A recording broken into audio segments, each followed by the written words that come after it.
Hey everyone, welcome back. Today I'm going to show you a quick way to make some udon style noodles. Now there's a lot of ways to do it, I'm sure, and there's a lot of recipes out there. I am by no means an expert on how to do this, but I found a way that produces a pretty good result, I think. It takes only a couple ingredients, flour, water, salt, and you're going to need a scale. So what I'm going to do first is I'm going to dump in around 200 grams of flour. And if you don't have a scale, then you might be in a little bit of trouble with this, but the goal is by weight is that you want to 100% flour, you want 40% water and 2% salt. So got some salt here. I did around 200 grams flour, 4 grams of this salt, which, every salt is different, so you'll have to weigh it out using a scale. And then, of course, last but not least is the water. And in this case, it's 80 grams of water. This is going to be a very, very dry dough. And you're not, at first glance, you're not going to think it's going to work out, but it really will. The trick is to let it rest. So what I'm going to do first, let's get rid of that scale and stir in, try to incorporate that water into it. And I'm just using a wooden spoon. You can use your hands if you want, but we'll get to that point in a little bit.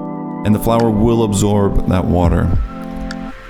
You can go a little bit less with the water or a little bit more. Again, just looking at this is the kind of consistency you want, where it doesn't really look like it's going to hold together. But the more you mix it and the flour hydrates, you'll see that it is coming together pretty nicely. So after you've mixed it up and all the water's kind of incorporated into that, you can get your hands dirty, you can get your hands in there and start massaging it and kneading that water in. As you can see already, it is clumping together and the water is holding that flour together. So it just takes a little bit more time here, kneading it in, allowing that water to hydrate the flour, and just using your hands. It's not sticky at all, it's quite dry, and that's the way that we want it. Now I'm going to be doing this whole video with just the regular stuff that you can find in your house, but if you do have, say, a pasta roller or something like that, it would be beneficial to use that rather than having to sort of whip out the rolling pin. But both work. The pasta roller will give you a little bit more of a consistent thickness across the way. So now that it's all hydrated, we're just going to pop it into a plastic bag or just wrap it in plastic wrap, whatever you want to do, just so it doesn't dry out.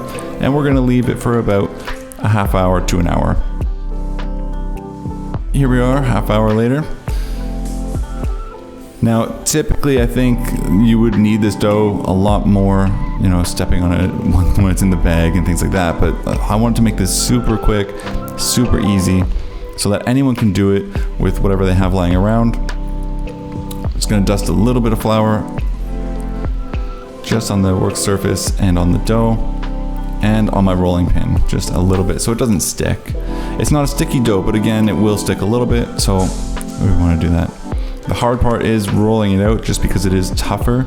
It's not going to roll out quite as easily, and that's where, if you have the pasta roller, busting that out, rolling this through the pasta machine will save you a little bit of time. But it's not too hard, This is somewhat of a thicker dough, or a thicker noodle anyway, and for this, I do like, rolling it out myself and doing the hand cutting and everything like that. I think that is a really nice touch. So here you can see, just making it a little bit more manageable in terms of size as it rolls out and gets bigger. I do have a smaller surface to work, but if you have a large one, you can just go for it and roll the whole thing. But as you can see, it's a little bit thick, but that's fine. We'll just continue to roll it until it's a thickness that you feel a noodle is good for you, and just fold over itself, and it makes it easier to just cut the strips.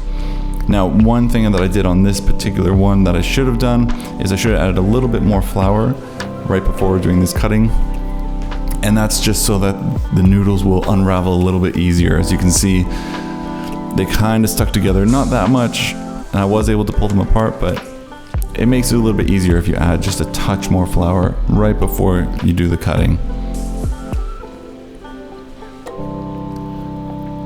So there you go, unraveling all of them. They're looking pretty nice.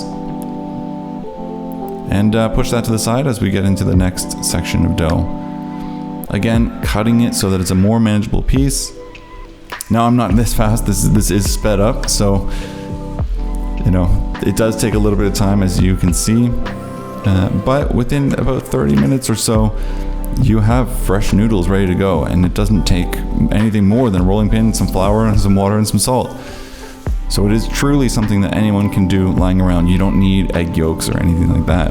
I know a lot of pasta dough recipes call for egg yolks or eggs. I prefer mine without. I think a lot of the flavor that I get comes from the sauce or the stock that I put these in, and that's what I like. So you can see here, I did dust this one with flour, and they unraveled way easier. And so we'll just bunch that up, make sure it's floured, incorporated with the other ones, and then push it off to the side. And then we have the last little bit here that we're gonna roll out. You know, if you have a bit more workspace, then you don't have to worry about the dough kind of going off of the edge. But yeah, for me, this is what I had. And just as I said, goes to show you that anybody can do this. So rolling it out, you can see the thickness is just about where I want. A little bit of flour so it doesn't stick. And then fold it over itself.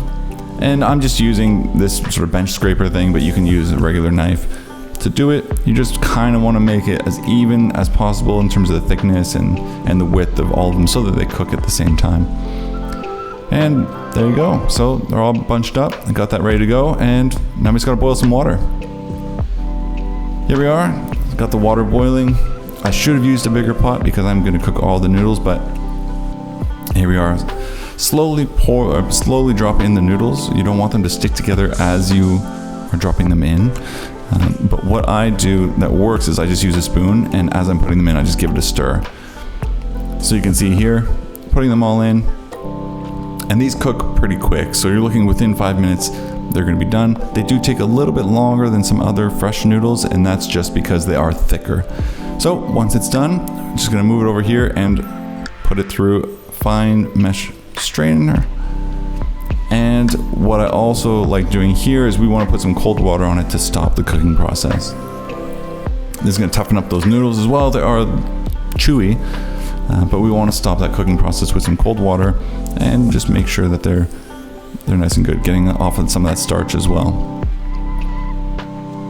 So once that's done, you can see there, noodles are finished.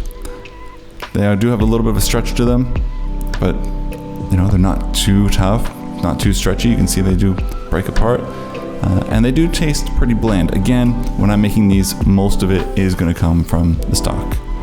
So I took these and made a little vegetable soup with some noodles, and that's using the stock that I made in the previous video, which I'll link to. And I took my vegetable stock, added a little bit of onion, some parsley, a little bit of oil, and mix it all together to a great tasting soup for lunch. Thanks for watching.